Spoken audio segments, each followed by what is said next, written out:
m'appelle Thaïs, j'ai 20 ans. Je suis à Kedge BS Marseille. Je suis en 3e année du du programme IBBA.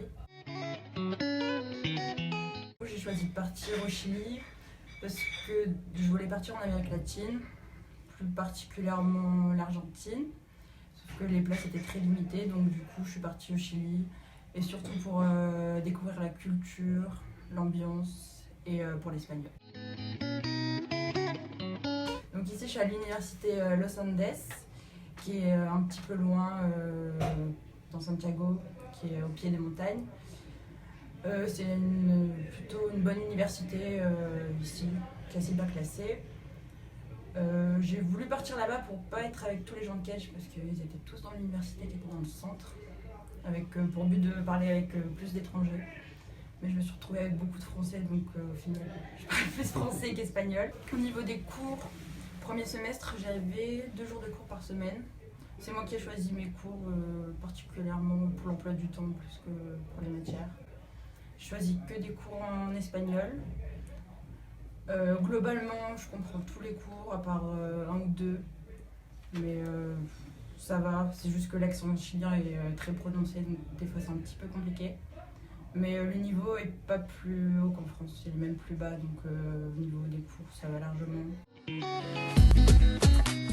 Une organisation qui s'appelle le iClub à l'université de Los Andes, qui s'occupe d'organiser des événements avec tous les exchanges. Donc c'est assez cool pour ça. Ça permet de parler avec, de rencontrer tous les autres intercambios, de faire pas mal d'activités. Et au niveau des cours aussi, pas mal de conseils des Ayamigos du coup, qui est au premier semestre il m'a quasiment pas parlé, mais ce semestre-là j'ai un Ayamigos beaucoup plus présent, donc c'est plutôt pas mal pour s'intégrer dans la vie, je trouve. Comment tu as pu intégrer l'école au Chili? Alors à Kedge ça se passe via le classement. Donc c'est selon le classement et aussi selon les tests de langue en espagnol et aussi en anglais pour les destinations. Moi du coup j'ai passé l'élité, vu que mon score était assez élevé, j'ai pu intégrer Los Andes parce qu'il y avait beaucoup de places, donc j'ai pas eu de soucis pour y accéder.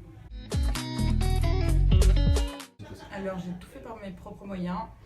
Donc au début j'étais sur le site Comparto Depto et j'ai pris un peu une maison sans savoir trop où elle était. Du coup elle était à plus d'1 heure de l'université et dans un mauvais quartier. Au bout de 3 jours ici je me suis fait agresser avec une arme. Donc je me suis fait voler mon téléphone, tout ça. Donc mauvaise expérience, j'ai beaucoup hésité à rentrer pendant quelques jours. Finalement je suis restée, je regrette absolument pas. Et du coup, j'ai directement changé de quartier. J'ai rencontré d'autres Françaises qui vivaient dans un bon quartier, donc je les ai rejoints. C'était à Ñuñoa. Et donc là-bas, super. C'était une maison d'étudiants qui était assez conseillée sur les réseaux sociaux, sur Facebook, la page Français au Chili. Donc je suis allée là-bas, il y avait beaucoup de Français par contre, donc c'était un peu le point négatif. Mais le quartier était super. Et autre point négatif, c'est que j'étais à 1h30 de la fac. Donc là, j'ai changé de quartier.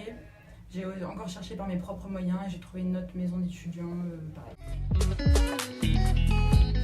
Alors, je conseille d'être vers la ligne 1, surtout. Et Providencia, principalement. Ñuñoa aussi, c'est près de l'université.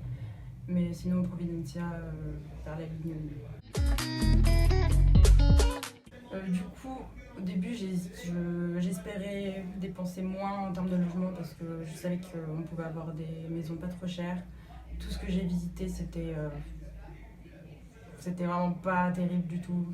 Donc du coup, c'est 440 € par mois à peu près pour avoir vraiment un logement convenable, moderne, avec salle de bain privée. Donc c'est quand même correct.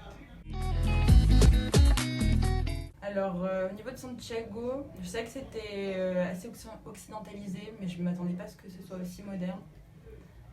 Au niveau des soirées, j'étais agréablement surprise parce que c'est quand même pas mal. Négativement, je dirais que je ne m'attendais pas à me faire agresser au bout de 3 jours, donc J'ai arrivé sereine et je pensais pas que ça pouvait arriver. Après, quand on est prudent, ça va. Donc, j'ai pas trop eu de surprises négatives. Alors, oui, il y a quand même beaucoup de sexisme parce que tout le temps dans la rue, c'est des sifflements, enfin, beaucoup de remarques. Mais au final, c'est quand même moins lourd qu'en France parce qu'en lourd, ça va. En France, ça va. C'est plus lourd, ça va plus loin. Alors qu'ici, je me suis jamais fait suivre dans la rue. Alors qu'au final, en France, c'est peut-être pire. Bah, je dirais de venir.